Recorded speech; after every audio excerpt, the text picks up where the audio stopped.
আসসালামু আলাইকুম, সবাই কেমন আছেন? আজকে যখন বাড়িতে বাজার পাঠাই, তখন বাজার দেখে দৌড়াদৌড়ি শুরু করে দিছে বাড়ির বাচ্চারা। তো ওরা অন্য কাজে আসুক আর না কাজুক, বাজারের ব্যাগ দেখলে ওদের দৌড়াদৌড়ি শুরু হয়ে যায়। এইটা ভেবে কি পাঠাইছে আমাদের জন্য দেখার সেই খুশিতে দৌড় দেয়। তো আমাদের বাজারে যখন পাঠাই তখন খাবার কিছু না কিছু অবশ্যই দেয়। তো আজকেও সেরকম দিয়েছে।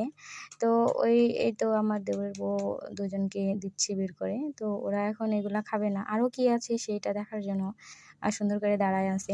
তো আমি সাইডে আছি, রুটি করতেছি ইফতারের জন্য, ইফতারের পরে খাওয়ার জন্য। তো ওরা এই যে করতেছে আমি দেখি তো মানে হাসছি। আর আমার তো দেবরের বউ ও খুব রেগে যাচ্ছে। কারণ সারাদিন রোজা থাকার পর বিকেলবেলা শরীরটা একটু ক্লান্তই লাগে। তখন যদি বাচ্চা-কাচ্চা খুব ঝামেলা করে, বিরক্ত করে তখন আসলেই একটু খারাপ লাগে। তারপরেও বাচ্চা-কাচ্চা বাসায় না থাকলেও ভালো লাগে না, ফাঁকা, ফাঁকা লাগে। মনে হয় যে বাড়িটাই মানে কেমন একটা মরুভূমির মতো হয়। আর এই তো ওর ভিড় দেখে তো দুজনকেই মানে শান্ত করে রাখাই যাচ্ছে না। কে কোনটা নিবে বা কে কয়টা খাবে এই গণনা শুরু করে দিছে।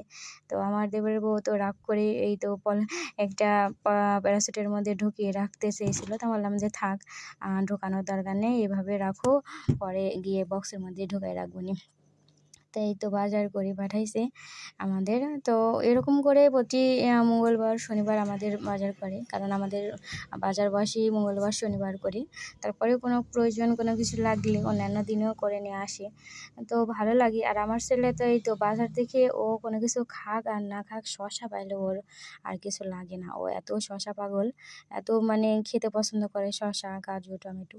তো আমাদের বাচ্চাদের মতো আপনাদের বাড়িতে কেমন বাচ্চা আছে এরকম অবশ্যই জানাবেন।